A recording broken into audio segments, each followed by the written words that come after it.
नमस्कार, शुभ संध्या, जय हिंद, जय भारत। एक बार फिर वैभवी हाजिर है परिचर्चा को लेकर। हर्ष की अनुभूति हमेशा होती है जब हम एक नए पायदान पर पहुंचते हैं। आज 195 एपिसोड में आप सभी का स्वागत है, अभिनंदन है।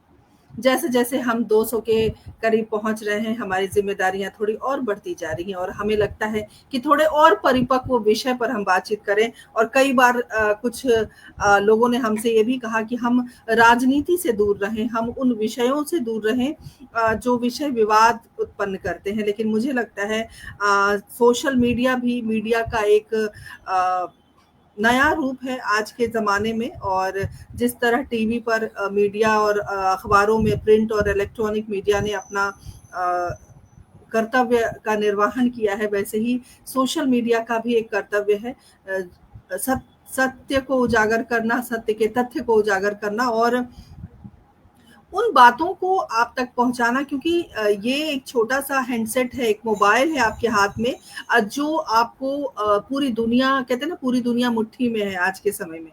तो एक हैंडसेट की बदौलत पूरी दुनिया मुट्ठी में है और मुझे लगता है कि दुनिया के हर कोने पर हमारी बात ज़रूर पहुंचनी चाहिए। और आज हम एक और ख़ास विषय लेकर आए हैं। विवाद का विषय है या नहीं है वो मुझे नहीं पता। मुझे लगा कि इस विषय पर हमें बात करनी चाहिए। पूरी टीम ने इस बात का सहयोग दिया और उन्होंने कहा कि नहीं, हमें इस विषय पर ज़रूर चर्चा करनी चाहिए। तो 195 एपिसोड में आज हम चर्चा कर रहे हैं खेल में राजनीति।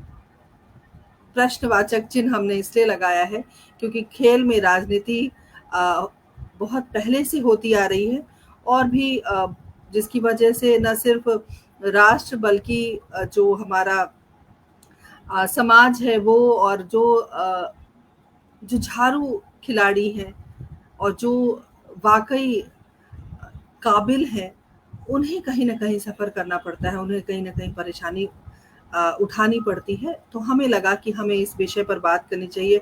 और जैसे कि आप सबको पता है कि जब भी हम किसी विषय पर बात करते हैं, तो हम वक्ता भी शानदार, जानदार, दमदार ढूँढ कर लाते हैं।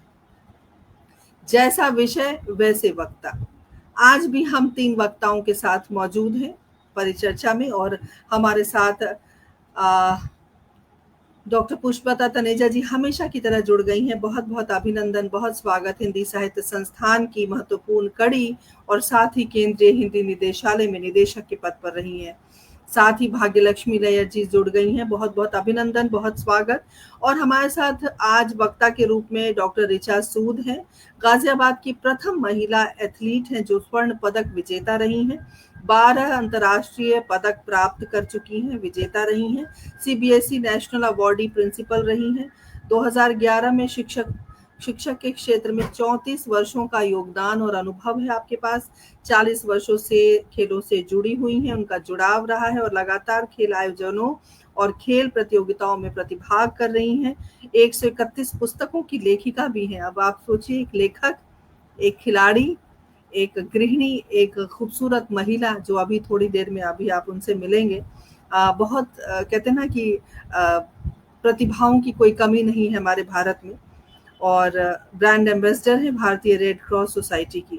उनका भी हम अभिनंदन करते हैं, स्वागत करते हैं। साथ ही आदरणीय धर्मेश चौरसिया जी हमारे साथ जुड़े हैं, जो कि फिजिकल एजुकेशन टीचर हैं, केंद्रीय विद्यालय संगठन टीम स्कूल के नेशनल कोच भी हैं।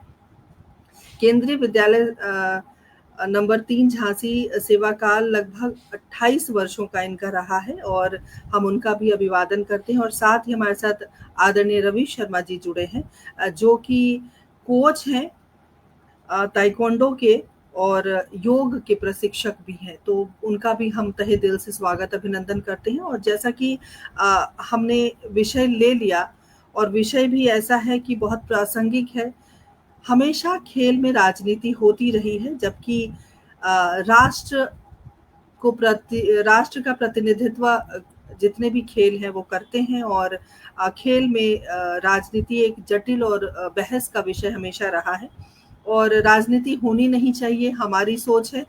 लेकिन क्यों हो रही है, उन सब तमाम बातों पर, क्योंकि हमारे साथ दिग्गज जुड़े हुए हैं, खेल जगत से जुड़े हुए व्यक्तित्व आज हमारे परिचर्चा का हिस्सा हैं, तो वो हमें ज़्यादा बेहतर बता पाएंगे। और राजनीति हमेशा रही है और हम इस विषय पर आज बहुत अलग-अलग पहलुओं पर गौर करके बातचीत करेंगे और साथ ही राजनीति का जो प्रभाव रहा है वो खिलाड़ियों के ऊपर और देश की गरिमा पर भी कहीं न कहीं प्रभाव रहता है और ठेस पहुँचती है। अगर इस तरह की बातें आती हैं सामने में, नकारात्मक प्रभाव पड़ता है और हम इन्हीं सब बातों पर चर्चा करेंगे। जैसे कि कुश्ती संघ विवाद हुआ था कुछ वर्ष पूर्व, साथ ही एशिया कप 2025 में हम सब ने देखा कहीं न कहीं इस तरह से चीज़ें उलझी हैं और खिलाड़ियों के साथ किस प्रकार अन्याय होता है, राष्ट्रीय स्तर पर किस प्रकार प्रभाव होता है, उन तमाम बातों पर आज हम अपने जो विद्वान वक्ता मौजूद हैं, उनसे हम चर्चा करेंगे। तो चलिए बिना किसी विलंब के हम सभी का अभिनंदन स्वागत करते हैं और हम इस विषय को आगे बढ़ाते हैं।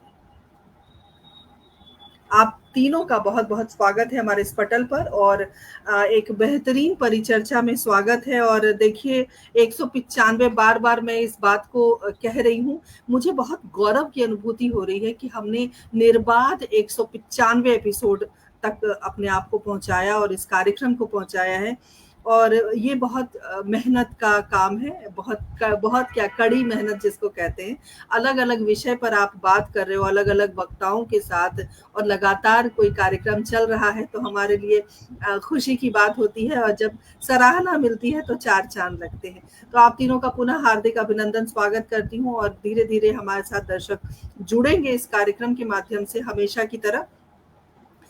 लेकिन मैं इस कार्यक्रम को जैसे कि चर्चा चली कि खेल में अक्सर राजनीति होती है और हमने देखा भी है कई बार इस तरह की चीज़ों को। खेल में राजनीति पहली बात होनी नहीं चाहिए। अगर हो रही है तो उसको किस तरह से हम रोक सकते हैं या जो खिलाड़ी हैं उनके साथ अगर दुर्व्यवहार होता है या उनके साथ किसी भी कारणवश अगर पक्षपात होता है तो उसका पूरा जो जीवन है या उसका पूरा खेल का जो एक करियर होता है वो खराब हो जाता है, वो तबाह हो जाता है। तो हमारी एक जागरूकता के कारण क्योंकि हमारा जो कार्यक्रम है वो जागरूकता फैलाने का भी है।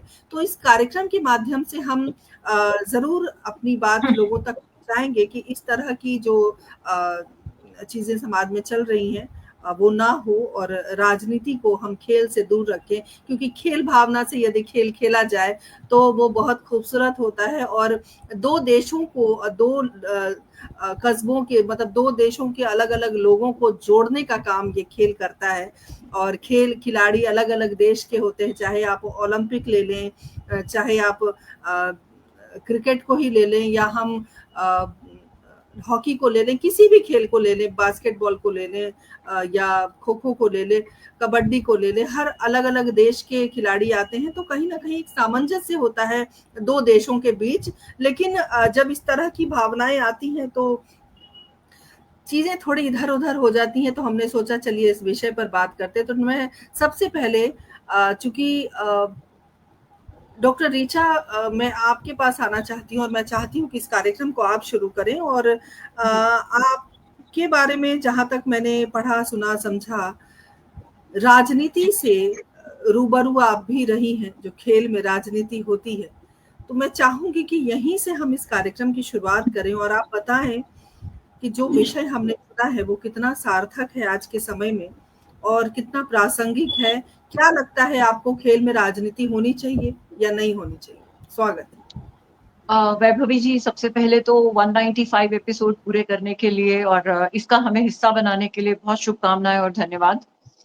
और मुझे लगता है कि खेल और राजनीति एक ही सिक्के के 2 पहलू हैं और इसको मैं इस तरीके से बताना चाहूंगी कि एक विषय है जैसे राजनीति लगना और एक विषय है राजनीति होना।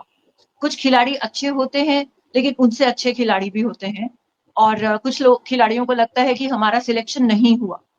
मतलब एक तो प्रत्यक्ष राजनीति है और एक अप्रत्यक्ष राजनीति है। अप्रत्यक्ष जो हो जाती है उसको कई बार हम नहीं समझ पाते, लेकिन प्रत्यक्ष राजनीति जो है वो बहुत सारे खिलाड़ियों का भविष्य खराब कर देती है और जो हमें समझ भी आता है कि अच्छा खिलाड़ी पीछे रह जाता है। तो अगर हम इसको बहुत शुरुआत से देखें तो राजनीति कहाँ शुरू होती है?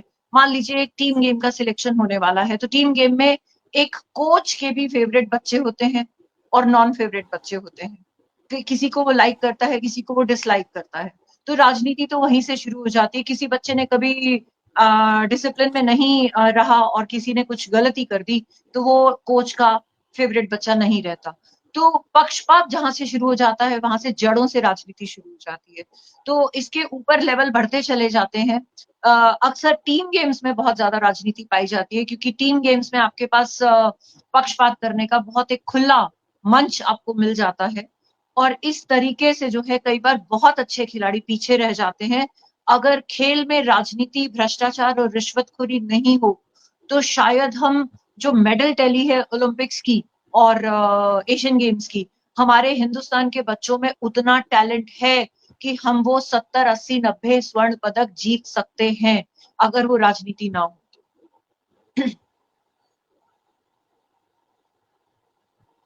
बहुत अच्छी बात आपने कही और कार्यक्रम की शुरुआत भी हो गई है। राजनीति कभी भी नहीं होनी चाहिए, ऐसा डॉक्टर तनेजा लिख रही हैं। बिल्कुल सही बात है। भाग्यलक्ष्मी जी भी जुड़ी हुई हैं। उन्होंने लिखा है, very proud of you Dharmesh sir. तो मैं सीधे धर्मेश सर के पास आती हूँ। सर, आप कोच भी रहे हैं और क्रिकेट के खिलाड़ी आप रहे हैं, जैसा कि आपने बताया, और एक लंबा अरसा आपने खेल को भी दिया है, शिक्षण को भी दिया है। तो इस टॉपिक के बारे में, जैसे जो विषय हमने चुना, उसमें जैसे कि डॉक्टर सूद ने बताया कि किस तरह से और पदक आ सकते हैं और राजनीति के कारण ये चीज़ें कहीं न कहीं कम हो जाती हैं, या और एक सोर्स वाली जो बात होती है कि हम सोर्स हमारे पास है तो हम कहीं भी किसी भी लेवल पे पहुंच जाते हैं, चाहे वो हमारे अंदर वो टैलेंट हो या ना हो। लेकिन टैलेंट की कदर भी होती है। हम ये नहीं नकार नहीं सकते कि टैलेंट की कदर नहीं है। टैलेंटेड लोगों को, जो जो वाकई प्रतिभावान है, प्रतिभाशाली हैं, उनकी भी कदर होती है और वो भी आगे पहुंचते हैं। तो इस विषय को आप किस नजरिए से देखते हैं और क्या सोचते हैं इसके बारे में? स्वागत है। धन्यवाद मैडम। सबसे पहले तो मैं हिंदी साहित्य संस्थान दिल्ली ट्रस्ट एवं आदरणीय विभाराज वैभवी मैडम, आपका आभार व्यक्त करता हूं, जिन्होंने आज की परिचर्चा के विद्वान साथियों के साथ मुझे मंच साझा करने का अवसर प्रदान किया है। और ये बहुत ही खूबसूरत विषय चुना है आपने। एपिसोड जो आपने 195 यहाँ पर प्रसारित हो रहा है कि खेल में राजनीति। जहाँ तक मैं समझता हूँ, खेल मानव जीवन का एक महत्वपूर्ण अंग है, जो केवल शारीरिक क्षमता ही नहीं बल्कि मानसिक मजबूती के साथ साथ अनुशासन और सहयोग की भावना को भी बढ़ाता है। खेल का मूल उद्देश्य जाति, धर्म, भाषा और देश की सीमाओं से ऊपर उठकर लोगों को एक मंच पर लाना है और उन्हें आनंद के चरम पर पहुंचाना है। और जहां तक बात खेलों में राजनीति की है, तो इसके दो पहलू हैं। सबसे पहली बात तो ये कि खेलों में राजनीति नहीं होना चाहिए और खेलों में क्या राजनीति होना चाहिए। तो जहां तक मैं समझता हूं कि खेल और राजनीति को अलग नहीं किया जा सकता। इसके दो पहलू हैं, सकारात्मक और नकारात्मक। जहां तक हमारी जो विदुषी डॉक्टर ऋचा सूद मैडम है, इन्होंने एक पक्ष को उजागर किया है कि खेलों के मैदान में जो राजनीति होती है उसके संबंध में उन्होंने चर्चा की है, और इसके पक्षधर मैं भी नहीं हूं। खेलों के मैदान में अगर राजनीति होती है, खिलाड़ियों के साथ अगर राजनीति की जाती है नेगेटिव तौर पर, नकारात्मक तौर पर, तो निश्चित तौर पर खेल की पवित्रता नष्ट होती है और खेलों का निश्चित तौर पर विनाश होता है और पतन होता है। लेकिन जहां तक मैं समझता हूं कि राजनीतिक लोगों को खेलों के पक्ष में अपना योगदान देना चाहिए, जैसे संसाधनों का प्रबंधन, इंफ्रास्ट्रक्चर, प्रशिक्षण केंद्रों और खिलाड़ियों को आर्थिक सहायता प्रदान करना। ये सारी चीजें जब तक कि राजनीतिक नेतृत्व सक्रिय नहीं होगा, तब तक हम उनसे लाभ प्राप्त नहीं कर सकते हैं। और इसी तरह से आप देखेंगे कि राष्ट्रीय गौरव के लिए भी खेलों के माध्यम से देश अपनी शक्ति का प्रदर्शन करते हैं और विश्व मंच पर अपनी शक्ति दिखाते हैं, जिसे राजनीतिक समर्थन से ही संभव बनाया जा सकता है। और नीतिगत फैसले भी, बजट का आवंटन है, जैसे अंतर्राष्ट्रीय खेलों का आयोजन है, तो बिना राजनीतिक सक्रियता के बिना, राजनेताओं के बिना, जो हमारे सरकारें हैं उनके सक्रियता के ये सब संभव नहीं हो सकता। और जहां तक ऋचा मैडम ने जो बात की है कि नकारात्मक जो राजनीति करते हैं खेलों के मैदान में खिलाड़ियों के साथ में, उसका कोई भी व्यक्ति पक्षधर कभी नहीं हो सकता है। मैं भी इसका पक्षधर नहीं हूं और निश्चित तौर पर ये होता है, इसको मैं स्वीकार करता हूं, क्योंकि मैंने भी काफी दबाव झेला है। एज ए सिलेक्टर कभी मैं रहा हूं SGFI टीम के लिए नेशनल का, तो वहां दबाव होता है कि फला टीम में, और ये ज्यादातर व्यक्तिगत जो इवेंट होते हैं उनमें नहीं होता, जबकि टीम इवेंट्स जो होते हैं उनमें बहुत ज्यादा उसमें दबाव होता है कि क्षेत्रवाद, जातिवाद, भाई भतीजावाद, इस तरह की चीजें होती हैं और लोगों पे, सिलेक्टर्स पे ये प्रेशर बनाया जाता है कि अमुक व्यक्ति, अमुक खिलाड़ी को सिलेक्ट कर लिया जाए। और हम उस समय बड़े लाचार होते हैं और कई बार तो मेरा झगड़ा भी होता है इस बात पे कि मैं कभी भी इस बात का पक्षधर नहीं रहा हूं, तो जो कमतर खिलाड़ी है एक बेहतर खिलाड़ी का हक कैसे मार सकता है। और मैं इसी की बात के लिए मैं अपने साथियों में और अपने क्षेत्र में बदनाम भी हूं कि मैं इसका पक्ष कभी नहीं लेता हूं, और मैं भी यही चाहता हूं कि खिलाड़ियों के साथ और खेल के मैदान में राजनीति कभी नहीं होनी चाहिए।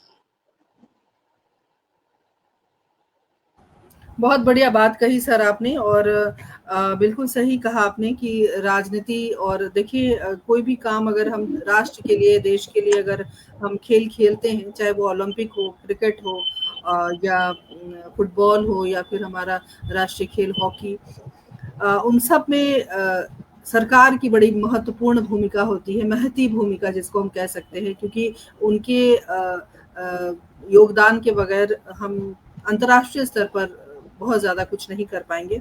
लेकिन मैं तो, चूंकि हमारे रवि सर ताइक्वांडो के टीचर भी हैं, कोच भी हैं और योग टीचर भी हैं साथ में। अब मैं एक बात आपसे जानना चाहती हूँ, क्या आपको लगता है कि हमारे देश में, चूंकि राष्ट्रीय खेल बेशक हॉकी है, लेकिन क्रिकेट को जितना मान दिया गया, क्रिकेट को जितनी पहचान मिली और जितनी इज्जत, जितना प्यार दुलार मिला है, बाकी दूसरे खेलों को उस हिसाब से नहीं मिला। तो क्या बाकी खेलों के साथ, और खासकर जिसको हम कहते हैं हॉकी हमारा राष्ट्रीय खेल है, उसके साथ कहीं अन्याय हुआ है? आपको लगता है कि कहीं पक्षपात है? ये भी राजनीति का एक हिस्सा बन के रह गया, आपको लगता है सर? स्वागत है जी। सबसे पहले वैभवी मैम, मैं आपका बहुत बहुत धन्यवाद और आभार करता हूं कि आपने मुझे मौका दिया अपनी बात रखने का इस मंच के माध्यम से, और मेरे सभी वक्ता साथियों को और दर्शकों को भी मेरा नमस्कार। मैं अपनी बात को एक लाइन से शुरू करना चाहता हूं। ये कहा जाता है कि राजनीति अगर नीतिगत है तो वह खेलों के लिए सहयोगी हो सकती है, लेकिन अगर वह व्यक्तिगत है तो वह निश्चय ही खेलों के लिए विध्वंसक होगी। इसका सबसे बड़ा कारण यह है कि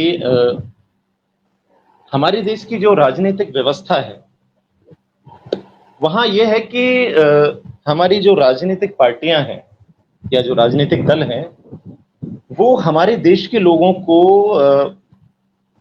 सभी स्तर पर केवल एक वोट बैंक समझते हैं। उनके लिए सिर्फ हम एक वोट हैं, चाहे हम खिलाड़ी हों, चाहे हम आम नागरिक हों, या हम किसी भी फील्ड से जुड़े हो। तो ये सबसे बड़ी चीज है। दूसरा, यहाँ पर सभी खेल संघों में कहीं ना कहीं राजनीतिक दखल है, चाहे आप BCCI को देखें, चाहे आप IOA को देखें, चाहे आप AIFF को देखें, तमाम जो भी संगठन है या जो प्राइवेट फेडरेशंस हैं, उन सभी में राजनीतिक दखल है।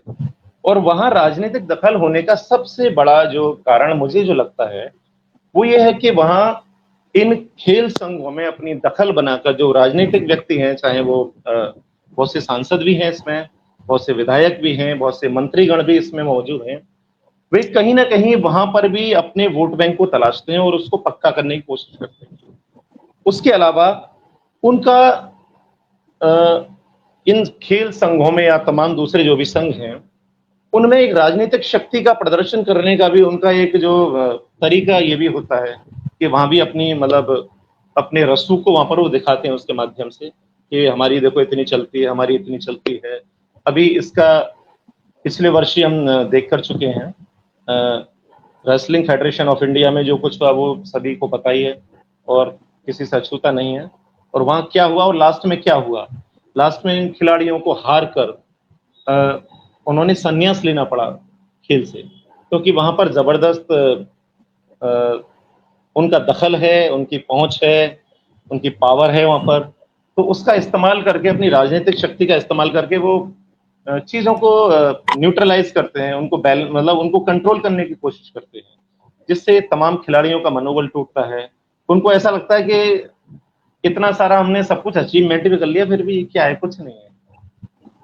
हम चाहे हम नेशनल खेल लिए हो, चाहे हम इंटरनेशनल खेल लिए हो, चाहे हम ओलंपिक मेडलिस्ट ही क्यों ना हो, लेकिन हमारी वैल्यू कुछ नहीं है। ये सभी मतलब हमको कंट्रोल किया जाता है, मतलब कहीं ना कहीं कोई अगर हम पर कोई हम अपनी बात भी रखते हैं तो उसे भी दबा दिया जाता है, जो हमारी वाजिब बात है उसको भी दबा दिया जाता है। और राजनीतिक जो दखल है, मेरा ये मानना है कि वो खेलों के अंदर नहीं होना चाहिए, वो एक सहयोगी रूप में होना चाहिए, जो कि दुनिया की दूसरी सरकारें करती हैं। और वो अपने लोगों को, अपने खिलाड़ियों को अपना एक बहुत जरूरी हिस्सा समझती हैं, अपना परिवार की तरह समझती हैं, और उन पर वो इन्वेस्ट करती हैं, उन पर सारे अपने संसाधन लगाती हैं, और जिसका नतीजा चाइना इस समय पूरे विश्व के सामने उससे बड़ा कोई उदाहरण नहीं है। उन्होंने केवल 25 सालों में अपने आप को हर जगह पर स्थापित किया है, सबसे आगे ले गए हैं और लगातार आज भी ले जा रहे हैं। ऐसा कोई खेल नहीं जिसमें वो जबरदस्त ना हो, क्योंकि उनकी जो राजनीति है, उनका जो पॉलिटिकल सिस्टम है, वो उनको सपोर्ट करता है, उनको सारी जरूरी चीजें मुहैया कराता है। वो उसमें राजनीति नहीं तलाशता, वो उनको अपना केवल वोट बैंक नहीं समझता, वो उन्हें अपने एसेट समझते हैं, अपने नागरिकों को, उन पर इन्वेस्ट करते हैं, उन पर तमाम संसाधन लगाते हैं, और उसका नतीजा उनको ओलंपिक जैसे खेलों में देखने को मिलता ही है। ये तो किसी से कुछ छुपाई नहीं, कहने वाली बात ही नहीं है इसमें। तो यहाँ पर क्या है, हमारे खिलाड़ियों में जबरदस्त उत्साह है, जबरदस्त उनके अंदर ऊर्जा है, उनके अंदर किसी भी खेल में आगे जाने की और वहां जीतने की क्षमता मौजूद है। लेकिन वो हार जाते हैं तो राजनीति से हार जाते हैं, संसाधनों की कमी से हार जाते हैं, सही ट्रेनिंग न होने से हार जाते हैं, पोषण न मिलने से हार जाते हैं। और एक ऐसा वक्त आता है कि जब उनकी उम्र, उनकी पीक पर होते हैं वो अपने, जहां प्रदर्शन उनका सबसे उच्च हो सकता है, तब उनको कोई मौका ही नहीं मिलता, कोई उनको सपोर्ट नहीं मिलता, तो वो अंदर ही अंदर टूट जाते हैं और वो फिर अपनी दूसरी राहें तलाशने लगते हैं। और इसका नतीजा ये होता है कि हमारे न जाने कितने ही हमारे हर वर्ष हजारों लाखों ऐसे युवा जिनके अंदर जबरदस्त टैलेंट है और वो वेस्ट हो जाता है, इन्हीं व्यवस्थाओं की कमियों के कारण, राजनीतिक व्यवस्थाओं की कमी के कारण, सामाजिक व्यवस्थाओं की कमी के कारण।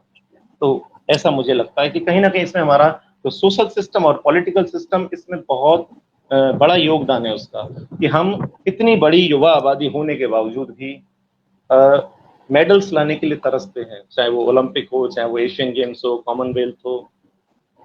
तो मेरा तो यही मानना है। बिल्कुल, बिल्कुल, बिल्कुल ठीक कहा आपने। और मैं डॉक्टर सूद के पास चलना चाहती हूँ। हमारे पास संदेश बहुत अच्छे-अच्छे आ रहे हैं। डॉक्टर सूद सुनिए, हमारे यहाँ क्रिकेट सभी खेलों को निगल गया है। ये एक संदेश आया है हमारे मैं भी बिल्कुल यही मानती हूँ। सलाहकार के द्वारा जी। उसके साथ हमारे साथ दीपक विश्वकर्मा जी जुड़ गए, अभिनंदन है, स्वागत है। भाग्यलक्ष्मी जी भी लगातार बनी हुई है। और सुरेंद्र शर्मा सागर जी ने एक और बात कही है जो मैं जरूर यहाँ पर पढ़ना चाहती हूँ। उन्होंने लिखा है कि जिन्होंने कभी बल्ला नहीं पकड़ा हाथ में, वह क्रिकेट बोर्ड के अध्यक्ष बन के बैठे। तो जिसको क्रिकेट का क नहीं पता, सी नहीं पता, और वो इस तरह से मतलब कहने का मतलब है कि अगर आप कोच हैं, जैसे कि धर्मेश सर कोच हैं या ताइक्वांडो के कोच रवि सर हैं, तो जाहिर सी बात है वो पहले प्लेयर रहे होंगे तब आज कोच बने। बिल्कुल इस तरह की जो चीजें होती हैं ये भी नहीं होनी चाहिए। और जैसा कि रवि सर ने अभी बहुत अच्छी बात कही कि संसाधनों की कमी के कारण प्रतिभा दब के रह जाती है। दूसरे देशों में लोग अपने खेलों के प्रति या लोग, मैं प्रशासन की ही बात करूं, सरकार की बात करूं, कहीं ना कहीं सरकार उदासीन है खेलों के प्रति। या भाग मिल्खा भाग पिक्चर जब हमने देखी थी, उसमें उनका व्यक्तित्व जो दिखाया गया था, वो खाने के लिए दौड़ रहे थे, उनको ज्यादा खाना मिलेगा, ज्यादा अच्छा खाना मिलेगा, इसलिए मैं ज्यादा दौड़ूंगा। तो ये विडंबना है, ये हंसने की बात नहीं है, या इसको हम खुश होके ये नहीं कह सकते बहुत अच्छी पिक्चर थी। जो विडंबना दिखाई गई है, जो सच्चाई दिखाई गई है उस फिल्म में, कि एक व्यक्ति इसलिए दौड़ रहा है ज्यादा तेज कि उसको अच्छा भोजन चाहिए, जैसे कि अभी रवि सर ने कहा कि पोषण की कमी के कारण लोग पिछड़ जाते हैं। तो ये समस्याएं हैं, हमको समाधान भी ढूंढना है। इस कार्यक्रम के माध्यम से हमको समाधान भी ढूंढना है। तो हम राजनीति का शिकार होना या विवाद की अगर बात करें, तो जो दो खिलाड़ी हैं, मैं धर्मेश सर के पास आऊंगी। धर्मेश सर, जो दो खिलाड़ी हैं वो दो देश को प्रेजेंट करते हैं, दो देश का प्रतिनिधित्व करते हैं, उनकी क्या भूमिका होनी चाहिए? आप अपने देश को दिखा रहे हैं अपने द्वारा, तो उनकी क्या भूमिका होनी चाहिए? क्या आप अपने उन तमाम जो कुंठाएं हैं, या जो मन की, जो कहते हैं ना कि मनोदशा बहुत खराब चल रही है, मन बड़ा उथल पुथल है, फिर भी हम लोगों से अच्छा बिहेव कर रहे हैं, अच्छा व्यवहार कर रहे हैं, तो ये खिलाड़ी के लिए ये होना बहुत जरूरी है। क्या लगता है आपको, अपनी मनोदशा पे नियंत्रण रखना बहुत जरूरी है खेलों के दौरान? आपने बहुत ही अच्छा प्रश्न किया है मैडम। एक्चुअली कोई भी खिलाड़ी जो है वो हमारे देश का एम्बेसडर होता है, राजदूत होता है, जिसे सारी दुनिया देख रही होती है, और जो वो देख रही होती है दुनिया, एक्चुअल में उसके अंदर की जो मनोदशा है उस पर वो नियंत्रण करते हुए अपना प्रदर्शन करता है। मुझे बहुत अच्छे तरीके से शमी का एक वाकया याद आता है, जो क्रिकेटर है हमारे मोहम्मद शमी। आपने देखा होगा कि उनका प्रदर्शन बहुत शानदार रहता है और रहा भी है, और किन परिस्थितियों में वो अपने पारिवारिक झंझावतों से जूझते हुए उन सब से उबर के अपना प्रदर्शन कर पाते थे। तो ये सारी चीजें दो पहलू होते हैं।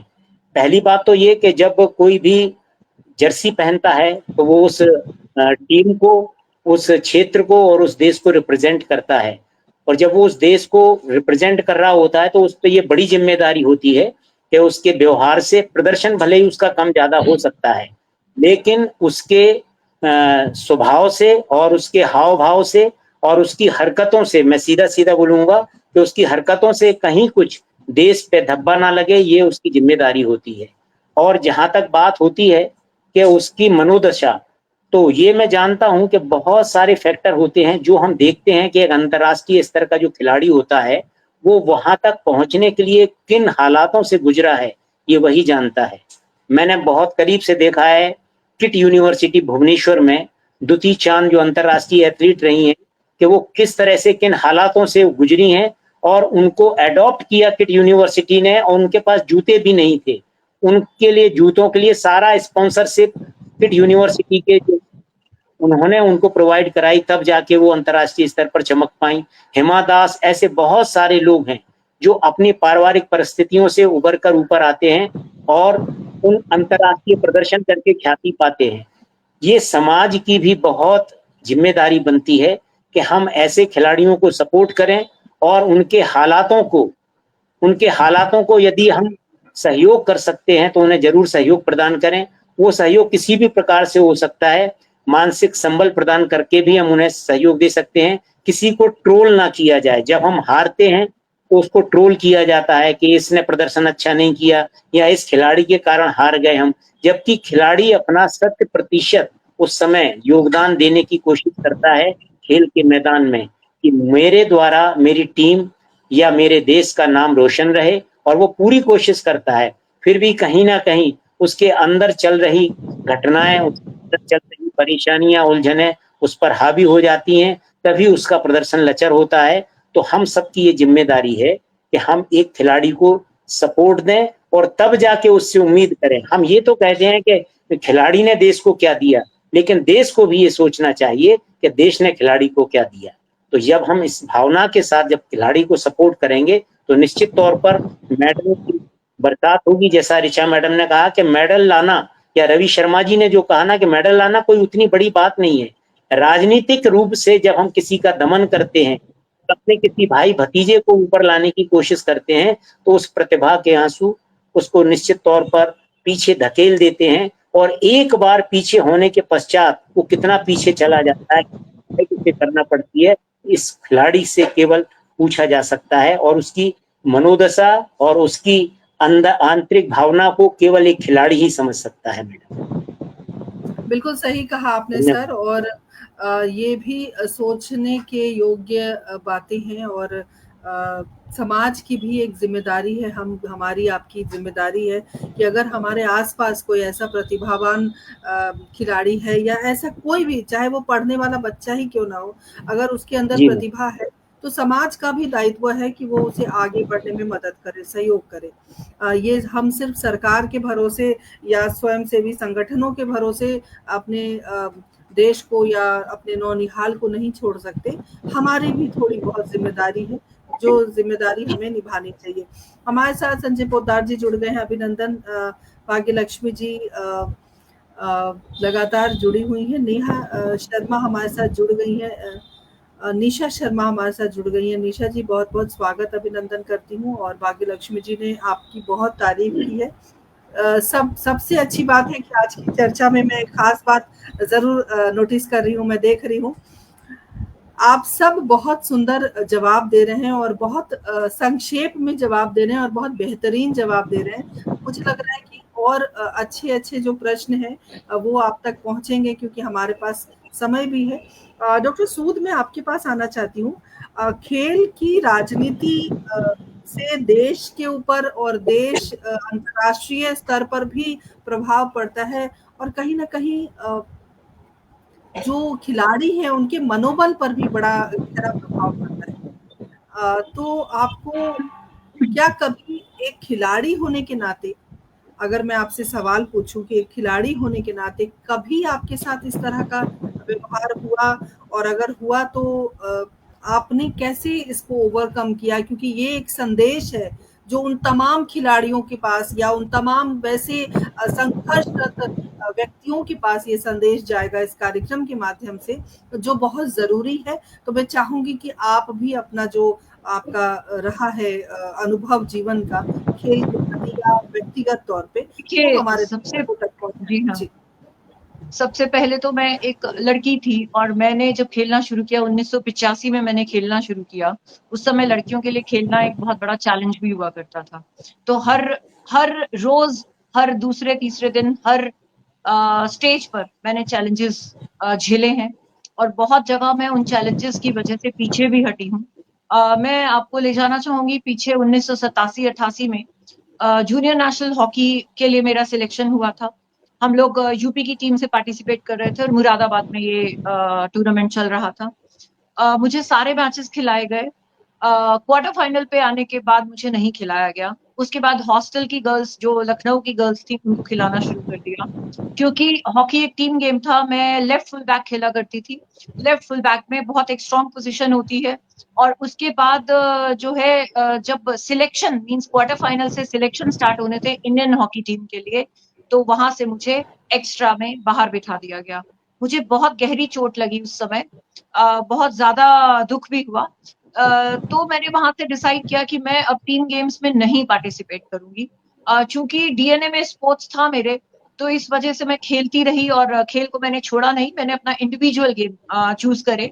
मैंने डिस्कस चूज किया, और शॉट पुट चूज किया, हाई जंप चूज किया, और इतनी फाड़ू, जिसे कहते हैं फाड़ के, मैंने जो परफॉर्मेंस दी, मैंने इंडिया नंबर 1 अपने आप को बनाया। और मुझे जो है, मतलब, लेकिन हर पग पर, हर स्टेज पर, हर कदम पर महिला होने के नाते, और महिला होने के साथ साथ इस तरह की पक्षपात होने के नाते, बहुत जगहों पर मैंने अपने आप को पीछे भी हटाया, और फिर अपनी परफॉर्मेंस की वजह से मैं आगे भी बढ़ी। लेकिन कुछ और हो सकता था, कुछ और आगे हम जा सकते थे। वो चीजें हमारी पीछे रह जाती हैं। जहां पर राजनेताओं का इसमें दखल आ जाता है, राजनेताओं का और साथ में सिलेक्टर्स का जहाँ पे दखल आ जाता है, और उनका मनमानापन जो चलता रहता है, उससे खिलाड़ियों को बहुत बड़ा नुकसान होता है। तो इन सबको हटाने के लिए देखिए, ये हट तो नहीं सकता अनटिल अनलेस जब हमारे बड़े लोग पूरी तरीके से ईमानदार हो जाएंगे, लेकिन वो ईमानदारी कहाँ से आएगी, वो धर्म की प्रथा या वो एक सोच कैसे उन लोगों में आएगी, ये मैं नहीं जानती। क्योंकि हर एसोसिएशन का जो एक क्या बोलना चाहिए, सर पे जो बैठा हुआ है, जो उसका हेड बना हुआ है, वो एक राजनेता है।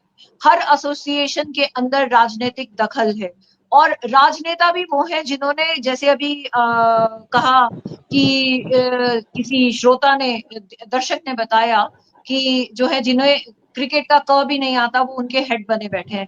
ऐसे ही बाकी गेम्स के साथ भी हो रहा है, जो कभी खिलाड़ी ही नहीं रहे उस गेम के, वो उनके हेड्स बने बैठे हैं। जो उस गेम के छोड़िए खिलाड़ी भी नहीं रहे, वो हेड बने बैठे हैं। तो वो लोग एक खिलाड़ी का दर्द कैसे समझेंगे, वो उस खिलाड़ी के प्रति कैसे ईमानदार हो पाएंगे कि उस खिलाड़ी को न्याय मिल सके। बहुत सारे ऐसे नाम हैं जो कि डॉक्टर ऋचा, एक बात आप ये भी बता सकती हैं कि जैसे कि अभी हमने चर्चा कर ली कि जो हेड बन के बैठे हैं उनको कुछ नहीं आता, अगर क्रिकेट का ABCD नहीं आता या हॉकी का नहीं आता, तो आपको जब उस खेल के बारे में कोई जानकारी नहीं है तो आप हेड बनाना और ये अध्यक्ष के पद पर इतने बड़े ओहदे पर भेजना, ये भी एक राजनीति का हिस्सा है। नहीं, उस ओहदे पर वो पहुंचते नहीं है। उसमें होता क्या है मैं आपको बताती हूँ, हमारी शिक्षा भी राजनीतिक छत्र छाया में पल रही है। आप किसी भी स्कूल को देखिए, वो राजनीतिक छत्र छाया में ही चल रहा है।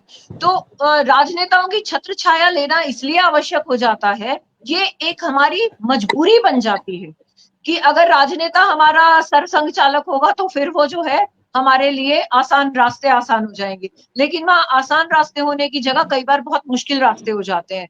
इनके साथ जुड़ने का एक फायदा ये होता है कि ये लोग ऊपर तक पहुंच रखते हैं और वहां से पैसा सैंक्शन कराने की क्षमता रखते हैं, लेकिन वो पैसा वहां तक आता है, कुछ नीचे आता है, उन खिलाड़ियों तक वो पूरा पैसा नहीं पहुंचता है जहां तक पहुंचना चाहिए। इसका मैं एक एग्जाम्पल बताती हूँ। मुझे 40 साल हो गए खेलते हुए, मैं आज भी खेल रही हूँ और 1985 से खेल रही हूँ।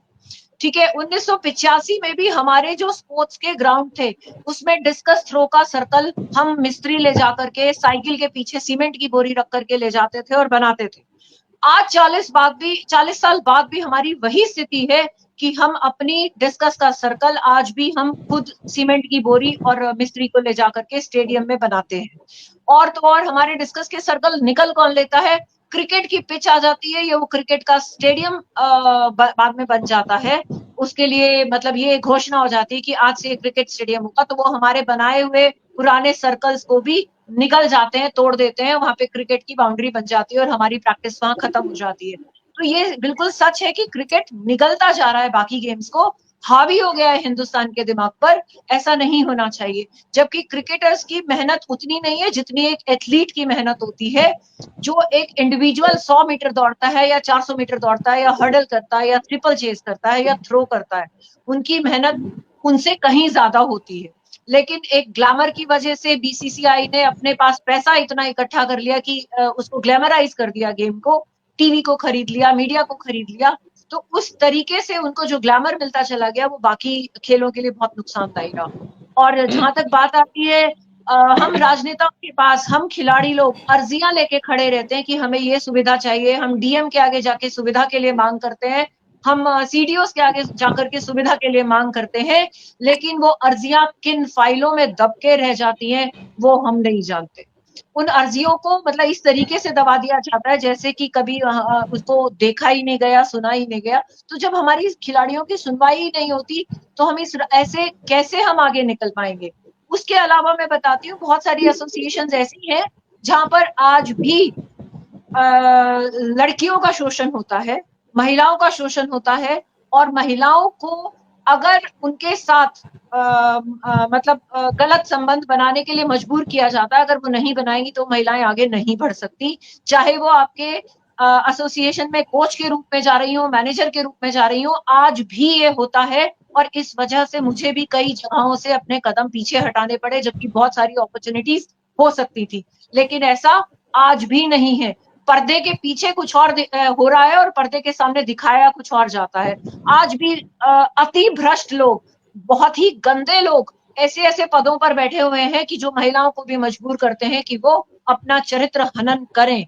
और जो महिलाएं चरित्र हनन कर लेती हैं वो आगे बढ़ जाती हैं, और जो महिलाएं चरित्र हनन करने से पीछे हट जाती हैं उनको एसोसिएशन से बाहर कर दिया जाता है। ये आज की सच्चाई।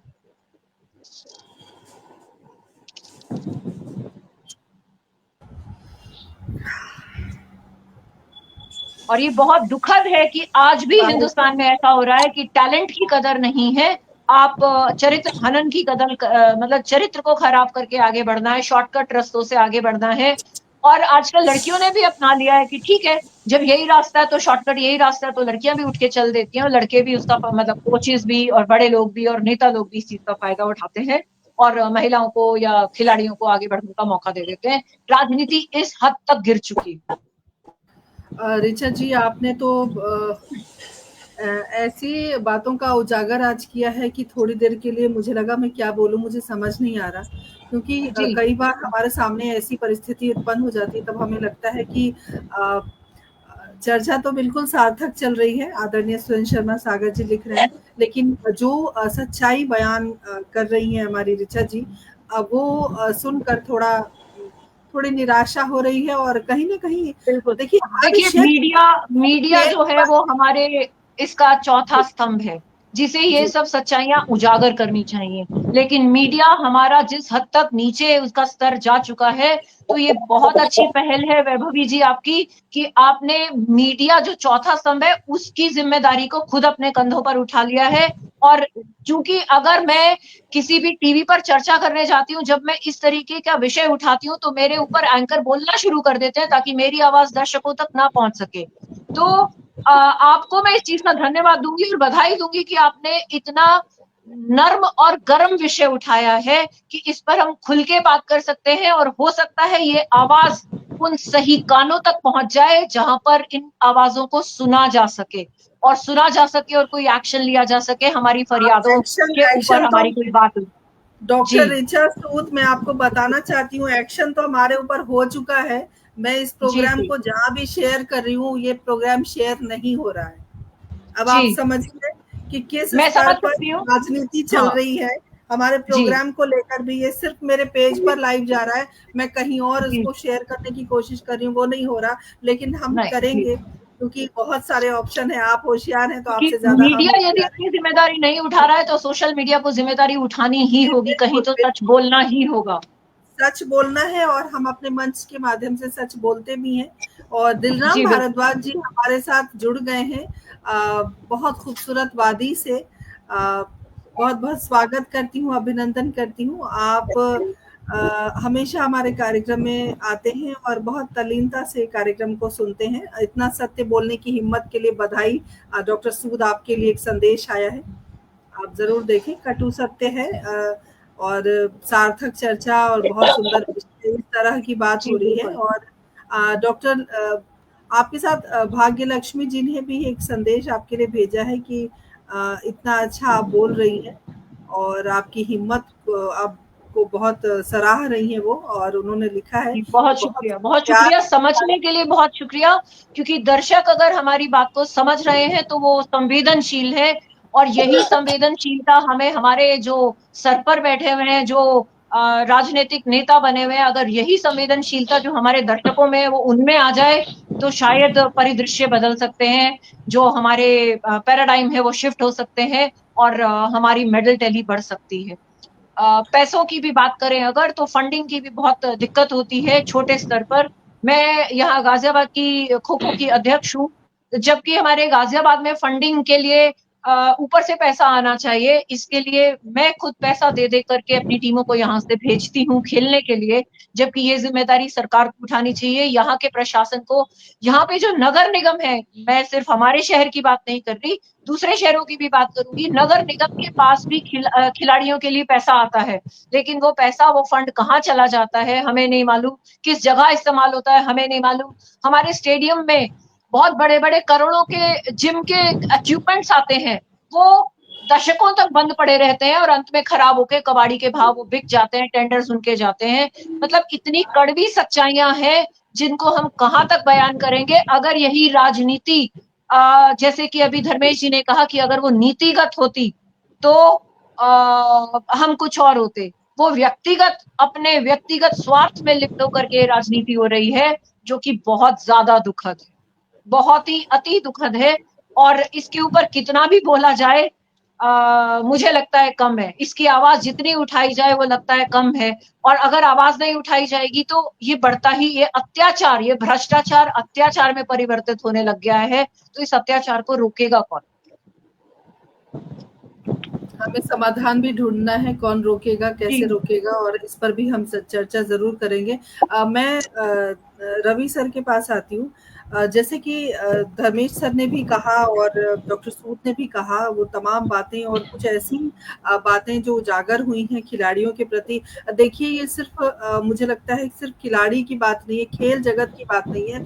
हर जगह अगर लड़कियों की बात करें तो चाहे वो बॉलीवुड हो, चाहे किसी भी क्षेत्र में आप चले जाएं, इस तरह की जो परिस्थितियां हैं वो हमें कहीं न कहीं देखने को ज़रूर मिलती हैं, और इससे बचते हुए यदि आप आगे बढ़ते हैं, वही बहुत बड़ी बात है, और शाबाशी वहीं पर मिलती है कि आप हर तरह से बचे-बचाए। कहते हैं कि काजल की कोठरी से आप अगर बेदाग निकल गए, वो बड़ी बात होती है। तो इस तरह के बहुत बहुत सारे मुश्किल हो चुका है। खिलाड़ी होंगे, बहुत मुश्किल है, लेकिन मुझे लगता है नामुमकिन नहीं है। आप नामुमकिन जैसे नहीं लोग है। नामुमकिन मैं इसका उदाहरण हूँ। मुमकिन बनाते मुझे हैं। जी, लोग यही बिल्कुल। कहते हैं कि आप इस गंदगी में से, मक्खन में से बाल के जैसे साफ निकल आई, काजल की कोठरी में से आप बिल्कुल बेदाग निकल आई, लेकिन उसके पीछे मैंने अपने कितने सैक्रिफाइस किए होंगे, कितने मौके छोड़े होंगे, वो बयान करना मुश्किल है। आपका नाम जोड़ दिया जाता है लोगों के साथ, आप किसी से बात कर रहे हैं उसके साथ नाम जोड़ दिया जाता है। महिला के साथ ये बहुत बड़ा चैलेंज होता है। मैं एक आपके मंच के माध्यम से ये संदेश देना चाहूंगी। सॉरी रवि जी, मैंने आपकी टर्न पे बोलना शुरू कर दिया, लेकिन चूंकि ये मुद्दा बहुत बुलंद था।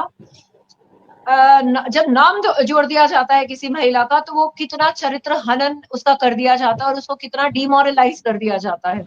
तो उस वजह से कुछ महिलाएं इतना पीछे हट जाती हैं, उनका परिवार उन्हें पीछे खींच लेता है कि वो जो उनका पोटेंशियल है वो कभी सामने ही नहीं आ पाता। और जब वो पोटेंशियल ही सामने नहीं आएगा तो वो खिलाड़ी क्या ही बन पाएगी, कहाँ तक ही पहुंच पाएगी। और इसी वजह से बहुत सारे एसोसिएशंस में बहुत सारे लोग, आप देखिए, आपको मैं इतना फेवरिज्म बता सकती हूँ कि हमारे जो पेरिस ओलंपिक हुए थे, पेरिस ओलंपिक में भी ऐसी महिलाओं को साथ ले जाया गया जिनका कोई रोल नहीं था, लेकिन वो केवल और केवल हेड्स की गर्लफ्रेंड्स थी, या उनकी मतलब इस तरीके की महिलाएं उनके साथ वहां पे गई जिनका कोई वहां पर रोल नहीं था, जिन्होंने एक पेन नहीं उठाना था, जिन्होंने एक कागज नहीं उठाना था, कोई एक फाइल नहीं उठानी थी।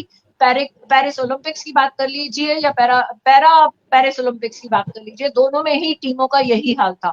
एलिजिबल लोगों को ना ले जा करके ऐसे ऐसे लोगों को, मतलब लोगों के ड्राइवर्स तक उनमें गए हैं। आप यकीन मान सकते हैं कितना भ्रष्टाचार होगा। कुछ हेड्स ऐसे हैं जिनके मैं नाम नहीं लूंगी यहाँ पर क्योंकि वो मेरे जानी दुश्मन हो जाएंगे, उनके ड्राइवर्स तक ओलंपिक्स में पेरिस घूमने गए हैं जिनका वहां पे कोई रोल नहीं था। उनका कोई असिस्टेंट बन गया तो कोई उनका कुछ और बन गया, उनको कोई कोई नाम दे दिए गए। ऐसे ऐसे लोग हमारे देश में बाहर चले जाते हैं और ऊपर बैठे जो कद्दावर नेता हैं उनके नाक के नीचे से कुछ भी हुआ चला जाता है, जो हम लोगों के सामने ही नहीं आता, मतलब जिनके सामने आना चाहिए आता ही नहीं है। और जो सही लोग हैं, एथलीट्स रोते हैं, एथलीट्स कई बार ये कहते हैं कि हमारे को वहां पे सपोर्ट नहीं मिली, हमारे को उस समय मानसिक सपोर्ट नहीं मिली, फिजिकल सपोर्ट नहीं मिली जो मिलनी चाहिए थी। हमारे साथ अगर अच्छे कोचेस जाएंगे, अच्छे लोग जाएंगे तो वो उनको बच्चों को भी संभालेंगे और उनकी परफॉर्मेंस और अच्छी हो पाएगी। जहां अगर ब्रॉन्ज मेडल आ रहा है तो वहां हो सकता है गोल्ड मेडल भी आए।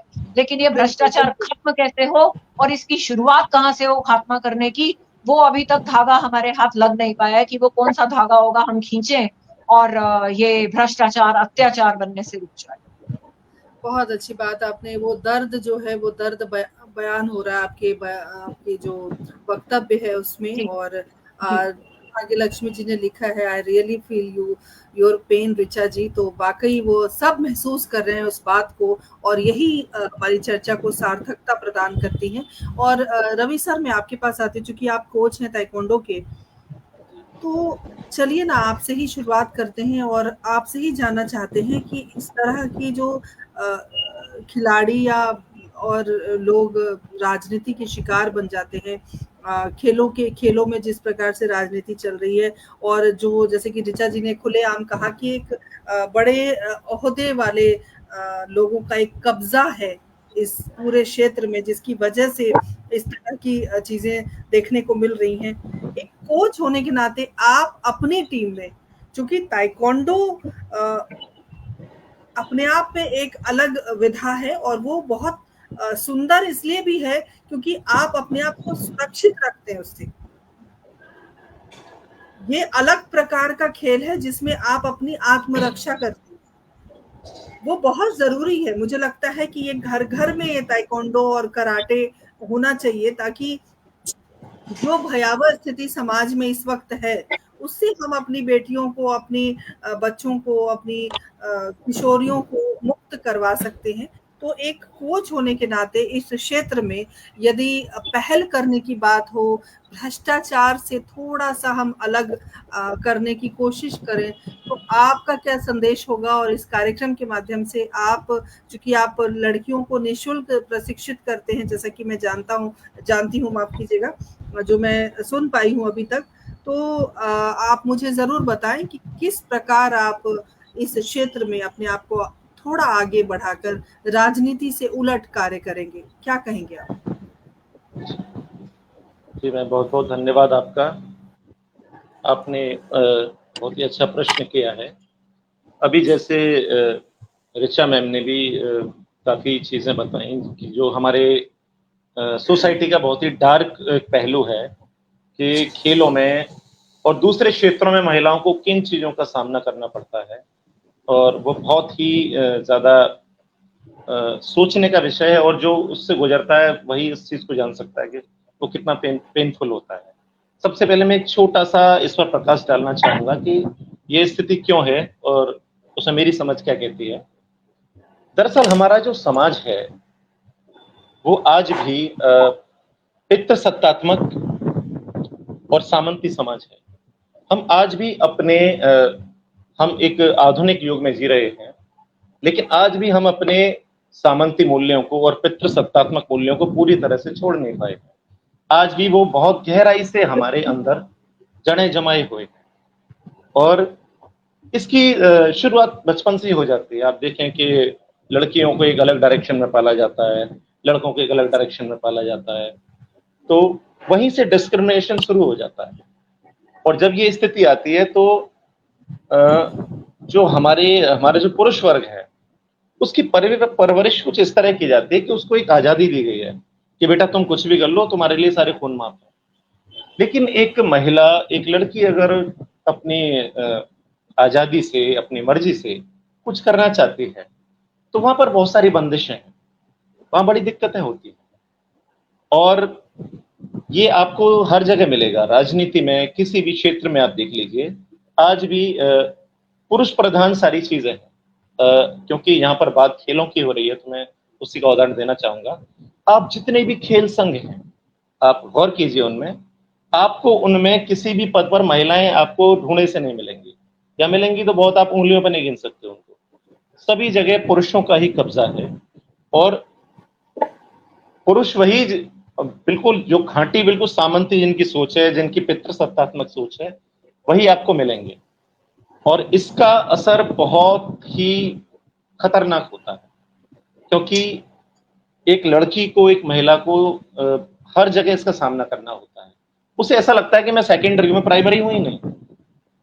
तो अभी ऋचा मैम ने जो बोला है, ये चीज बहुत ही आपको हर जगह देखने को मिलेगी। अगर आप गौर करें तो न सिर्फ खेल के क्षेत्र में, आपको हर क्षेत्र में मिलेगी।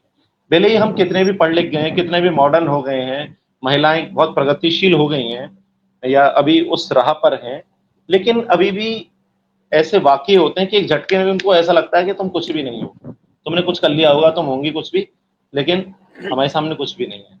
ऐसा जगह जगह उनको दिखाया जाता है।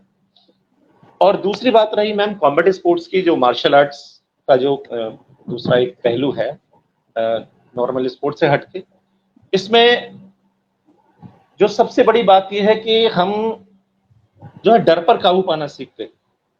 मार्शल आर्ट्स में हम लड़ना तो सीखते ही हैं, लेकिन उसके अलावा ये एक जीवन जीने का रास्ता, एक दर्शन है, ये एक मनोवैज्ञानिक दर्शन है, ये उससे हटकर।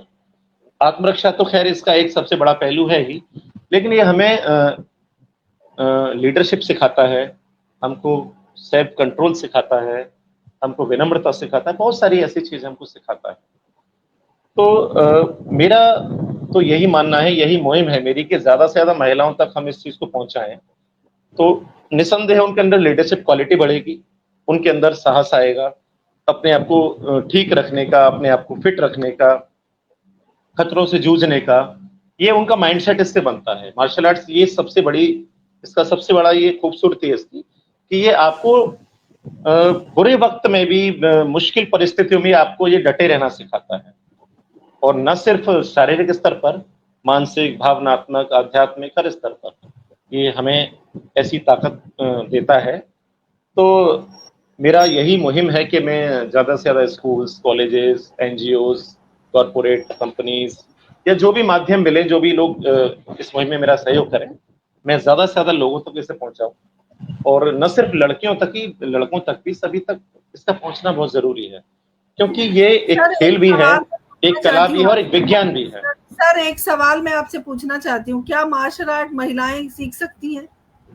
यस मैम, कोई भी सीख सकता है हमारी उम्र की मार्शल महिलाएं आर्ट्स। सीख सकती हैं? जी हाँ, सीख सकते हैं। दरअसल यहाँ पर इसमें मैं एक कई सवाल क्या, मैं एक बात कहना चाहूंगी कि हम मार्शल आर्ट सीख रहे हैं। अभी मैं नमो भारत ट्रेन में इसी बार अभी मार्च में महिला दिवस 8 मार्च के आसपास, 7 मार्च को गई थी, तो वहां पर बहुत सारी बच्चियां थी जो मार्शल आर्ट सीख रही हैं। लेकिन मैंने उनसे पूछा कि आपके साथ अगर कभी कुछ गलत हुआ तो क्या आपने अपने मार्शल आर्ट का प्रयोग सड़क पर या बस में आपसे दुर्व्यवहार हुआ या ट्रेन में कभी किया? तो उन्होंने बोला नहीं। तो रवि जी, मैं आपसे एक बात ये अर्ज करना चाहूंगी कि जिन बच्चियों को आप मार्शल आर्ट सिखा रहे हैं, उन्हें उसे दहाड़ना भी सिखाइए, उसे प्रयोग करना भी सिखाइए।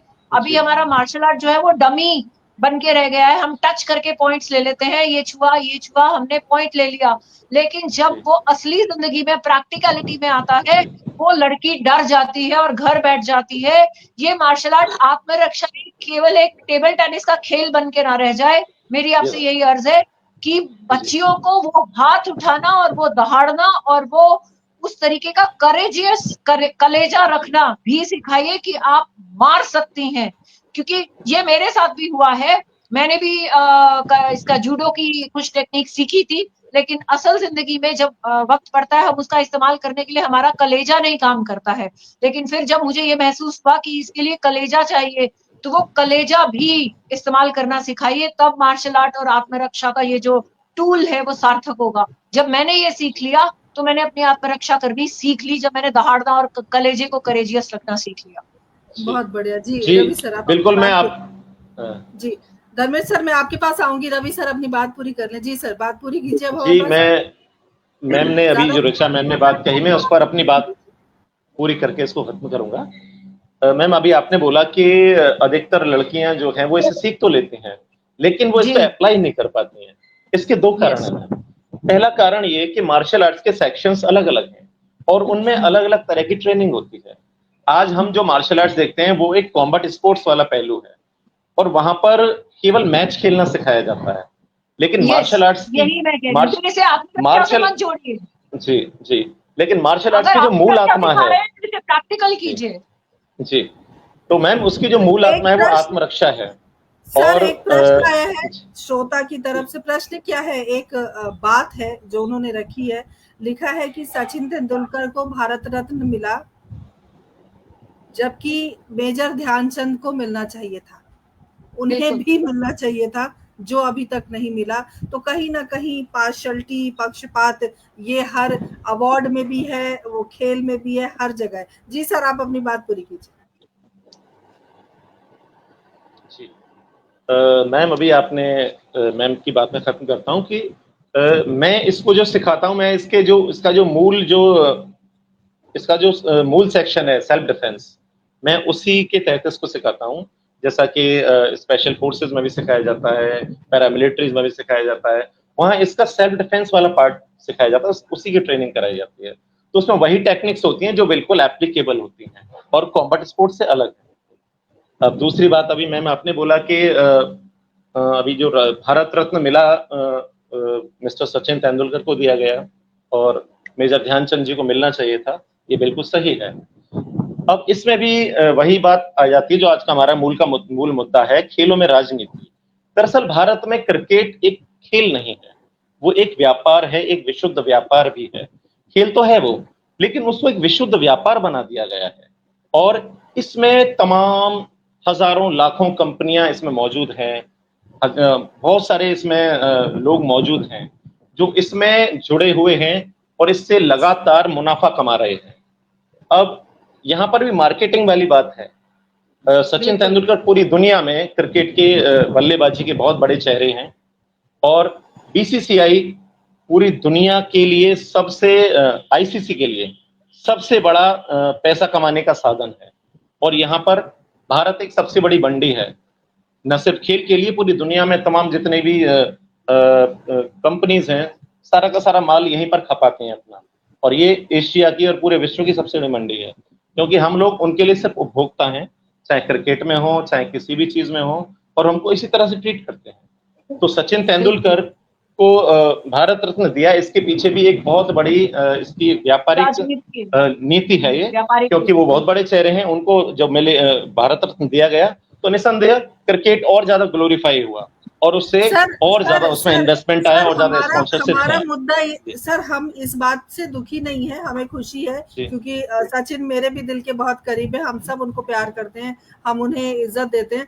लेकिन कहने का मतलब ये है कि मेजर ध्यानचंद को भी मिलना चाहिए, बिल्कुल मिलना चाहिए। हमें दुख नहीं है, लेकिन उन्हें भी मिलना चाहिए। जी आगे आने वाले दिनों में अपने भूल सुधार कर सकते हैं।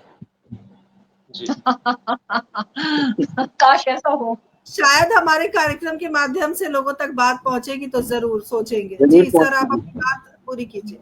जी, प्राथमिकता तो उन्हीं की है क्योंकि निसंदेह उन्होंने पूरे अंतर्राष्ट्रीय स्तर पर हॉकी को बहुत जबरदस्त तरीके से उन्होंने पेश किया और उन्होंने अपने जो हुनर को दिखाया कि वाकई में कि ऐसे खिलाड़ी भी हो सकते हैं और हिंदुस्तान में ऐसे खिलाड़ी मौजूद हैं जो वाकई में हॉकी के जादूगर, जिनको हिटलर ने भी सराहा था कि आप हमारी टीम से खेल लीजिए, और उन्होंने कहा नहीं मुझे नहीं जरूरत, मैं अपने देश में ठीक हूँ। तो ऐसे महान व्यक्तित्व को भारत रत्न न देना, ये निश्चित तौर पर हमारी एक राजनीतिक और मतलब गरीबी ही कही जाएगी।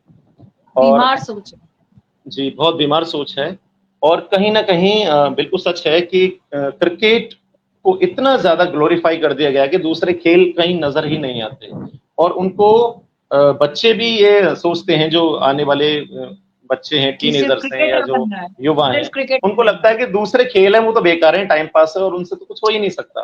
खेल तो सिर्फ क्रिकेट ही है, यहीं पर पैसा है, यहीं पर फेम है। सर सबसे बड़ी बात ये है कि जैसा कि आपने कहा क्रिकेट में बहुत पैसा है, तो पैसा भी लोगों को अट्रैक्ट करता है, लोगों को आकर्षित करता है इस खेल की तरफ रुझान रखने के लिए। हमारे पास समय नहीं है, हमारे साथ रितंबरा सिंह जी जुड़ गई हैं, अभिनंदन करती हूँ। और अगर मैं छोटे छोटे संदेश की बात करूँ, क्योंकि समय पूरा हो चुका है और हमें अब कार्यक्रम को स्थगित करना है आज के लिए, छोटे छोटे संदेश की बात करूँ आज के इस चर्चा को लेकर, अगर आपके संदेश हैं धर्मेश सर, मैं आपसे पूछना चाहूंगी छोटा सा क्या संदेश देंगे हमारे दर्शकों को? ये कार्यक्रम बहुत दूर तक जाएगा। जी मैडम, मैं जो सारा आज की परिचर्चा का लबोलुआब जो रहा, उसमें बात ये आई है कि व्यवस्थाओं में परिवर्तन कैसे लाया जाए। तो व्यवस्थाओं में परिवर्तन लाने के लिए सबसे बड़ी बात तो ये है, खेल और राजनीतिज्ञ इन दोनों को अलग नहीं किया जा सकता। एक अच्छा खिलाड़ी मैदान में अच्छा खिलाड़ी साबित हो सकता है, लेकिन अच्छा प्रशासक वो नहीं साबित हो सकता। उसके गट्स अलग हैं और राजनीतिज्ञ के गट्स अलग हैं, और दोनों के कॉम्बिनेशन से, राजनीति और खेल के संतुलन से हम खेलों का उत्थान कर सकते हैं मैडम। क्योंकि जब तक नियत अच्छी ना होगी पदाधिकारियों की, तब तक खेलों का उत्थान संभव नहीं है। इसीलिए खिलाड़ियों को भी, जो अच्छे खिलाड़ी हैं या अच्छे लोग हैं, अच्छे लोग राजनीति में आना नहीं चाहते, तो अच्छे खिलाड़ी और अच्छे लोगों से मेरी विनम्र अपील है कि वो राजनीति में आए और अपना उद्देश्य खेलों के उत्थान को लेकर अपनी राजनीति में योगदान दें। यही मेरा संदेश है। बहुत सुंदर संदेश सर आपका, और हम पूरी टीम की ओर से आपका बहुत आभार व्यक्त करते हैं। और डॉक्टर सूद के पास चलते हैं, क्या संदेश देंगे आप? मैं तो ये कहूंगी कि केवल और केवल एक खिलाड़ी को ही दूसरे देश की धरती पर जाकर अपना झंडा फहराने का अधिकार प्राप्त है। तो मैं उन भ्रष्ट अत्याचारी लोगों से कहूंगी कि उस झंडा फहराने के हक को हमसे ना छीने, क्योंकि हम खिलाड़ियों में बहुत पोटेंशियल है, हम बहुत आगे जा सकते हैं और हर खेल में अपना झंडा दूसरे देश की धरती पर फहरा सकते हैं। तो इसलिए हमसे वो हमारा हक ना छीने, अपने ज़मीर को जगाएं, अपनी अंतरात्मा को सुने और हमें वो मंच प्रदान करें कि हम सच्चाई और अच्छाई से खेल सके, अपने भारत का नाम ऊंचा कर सके। बहुत सुंदर बात आपने कही। और डॉक्टर सूद के बारे में मैं बताना चाहती हूँ कि उनकी माताजी बास्केटबॉल प्लेयर रही हैं, उनके पिताजी हॉकी प्लेयर रहे हैं, अगर मैं गलत नहीं हूँ तो ऋचा जी। जी बिल्कुल। और रवि सर, क्या संदेश है आपका? मैम, सबसे पहले तो मैं यही कहना चाहूँगा कि जब तक हम बोलते नहीं तब तक कोई सुनता नहीं है। हमें हमारे जो वर्तमान में जो खिलाड़ी हैं, जो आने वाले खिलाड़ी हैं या कोचेज हैं, अगर कहीं भी अन्याय हो रहा है, कहीं भी कुछ गलत हो रहा है, तो सबसे पहले हमारा फर्ज है कि उसके खिलाफ बोलें, आवाज़ उठाएं, क्योंकि हम आवाज़ ही नहीं उठाएंगे तो कुछ भी नहीं हो सकता। दूसरी चीज़, सुधार के लिए बहुत सारी चीज़ें हैं। सबसे पहली चीज़ तो खेल संगठनों में, फेडरेशंस में भूतपूर्व खिलाड़ियों को, उन्हीं को मौका मिलना चाहिए, उन्हीं को पदाधिकारी बनाना चाहिए। जो सिलेक्शन कमिटीज़ हैं, उनमें पारदर्शिता होनी चाहिए। खिलाड़ियों को सभी सुविधाएं मिलनी चाहिए, उन्हें अच्छा न्यूट्रिशन मिलना चाहिए, उन्हें मॉडर्न ट्रेनिंग मिलनी चाहिए, जैसे कि आजकल पूरे विश्व में हो रहा है। उसके अलावा पूरा उनको एक माहौल ऐसा मिलना चाहिए कि वो राजनीति हो रही है ये ना वो सोचें, वो अपने परफॉर्मेंस पर ध्यान दें। उनका काम, जो उनका काम है, जो उनका खेल है, उस पर वो पूरा ध्यान लगा पाएं, ना कि जो फालतू के जो चक्कर हैं, राजनीति, उनका शोषण, तमाम तरह की दिक्कतें हैं, ये बंद होनी चाहिए। और ये बंद तभी होंगी जब हम लोग मुखर होंगे, हम लोग खड़े होंगे। कहीं भी कुछ गलत होगा तो उसके खिलाफ स्टैंड लेंगे, आवाज़ उठाएंगे। मैं यही संदेश देना चाहता हूँ कि बहुत सुंदर आवाज़ ज़रूर संदेश उठाएं। जी, बहुत सुंदर संदेश आप तीनों ने दिए हैं और बहुत सुंदर वक्तव्य आपके रहे। और ये चर्चा अपने चरम पर पहुंच गई और जिस उद्देश्य की पूर्ति के लिए हमने ये चर्चा रखी थी, मुझे लगता है कि आज वो उद्देश्य पूरा हुआ है। हमने उन तमाम पहलुओं पर आज चर्चा की जो बहुत ज़रूरी बात थी, जो लोगों तक पहुंचानी थी हमें। जागरूकता अभियान के तहत परिचर्चा को लगातार हम पिछले तकरीबन 3.5-4 वर्षों से चलाते आ रहे हैं और हमने बहुत सारे विषय भी लिए।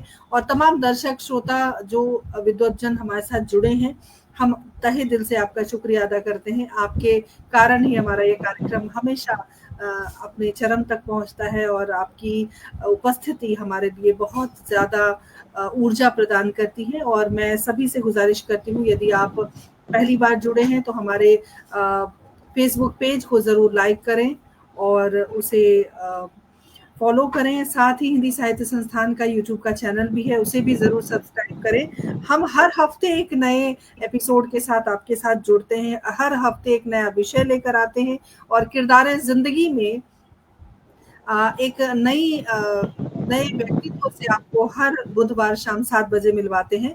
और एक खास बात मैं आप लोगों को आज कार्यक्रम को स्थगित करने से पहले चलते-चलते बताना चाहती हूँ कि मंगलवार शाम 7 बजे श्री भारत भूषण आर्य जी की कुंडलिया की एक कविता संग्रह कुंडलिया छंद की किताब आई है, उसके ऊपर उसका भव्य लोकार्पण हिंदी साहित्य संस्थान ट्रस्ट के फेसबुक पेज पर होगा मंगलवार शाम 7 बजे। तो आप लोग ज़रूर जुड़ें, बहुत सुंदर किताब है और उसके जो छंद हैं वो बहुत लाजवाब हैं, आप सब आनंद लें।